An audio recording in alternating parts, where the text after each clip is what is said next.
سیاسي وژنې څه پیغام لري؟ د خلیل حقانی وژنه د اسلامي امارت اختلافونه ډیریږي. درنو لیدونکو ستړي مشئ. حکمت الله کلیوال لیکلي لومړی د استخباراتي وژنو تعریف.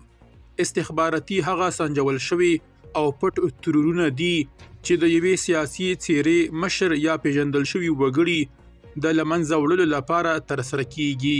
دا وژنې ډیرکای د استخباراتي ډلو یا د هغو ډلو له لوري پلان او پلي کیږي چې د ځینو سیاسي، اقتصادي یا ستراتیژیکو موخو د ترلاسولو هڅه کوي. د دې ډول وژنو اصلي موخه د مخالف لوري کمزوري کول او د یوې ځانګړې اجنډا د پلي کېدو لپاره لاره هوارول دي. دویم، د پیغام رسولو میکانیزم. استخباراتي وژنې په ټولیزه توګه د یو څرګند پیغام لپاره ترسره کیږي. دا استوزه کیدای شي نورو سیاسي مخالفانو ته وي چې له دې لارې څخه تیر شي، کنه پایلې به یې همدا وي.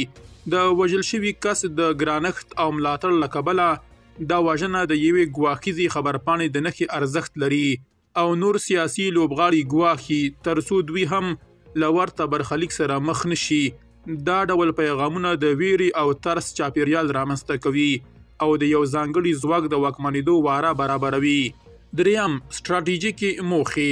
د داسې وژنو تر شا ستراتیژیکي موخې نغښتې وي. کله ناکله د یو سیاسي مشر د له منځه وړلو سره د هغه د ډلې یا ګوند تشه رامنځته کیږي او د سیاسي ډګر انډول بدلوي. دغه کار کولی شي د واک معادلات د وژونکې ډلې یا هیواد په ګټه واړوي.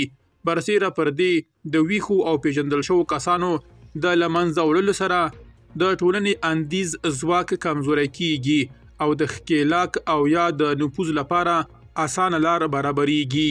څلورم، رسنیز تفسیر او عامه انګیرنه. له دې ډول پیښو وروسته رسنۍ شنونکي او ټولیز وګړي ډېرې څرګندونې کوي. ځینې رسنۍ کیدای شي د ځانګړو استخباراتي ادارو یا ځواک لرونکو کسانو د اجنډا له مخې څرګندونې وکړي او د وګړو اندود ته ځانګړی لوری ورکړي. وګړي بیا له شک، ویرې او قیاسونو سره مخ وي. داسې قیاسونه چې څوک تر شا دي، کومه اداره، کوم دولت او د څه لپاره. همدا پرله پسې پوښتنې د ټولنې رواني حالت اغیزمنوي. پنځم، د حل لاره او د عامه پوهاوي اهمیت. د دغو استخباراتي وژنو د اغیزو لګولو لپاره د عامه پوهاوي لوړول ډیر مهم دي.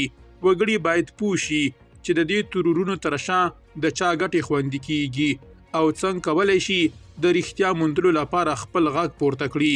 د قانون پلي کېدل، د عدلي او قضایي ادارو خپلواکي، د آزادو رسنیو ملاتړ او د مدني ټولنو پیاوړي کول د دې لامل کیدای شي چې د داسې استخباراتي وژنو مخه ونیول شي یا لږ تر لږه یې اغیز لږ شي.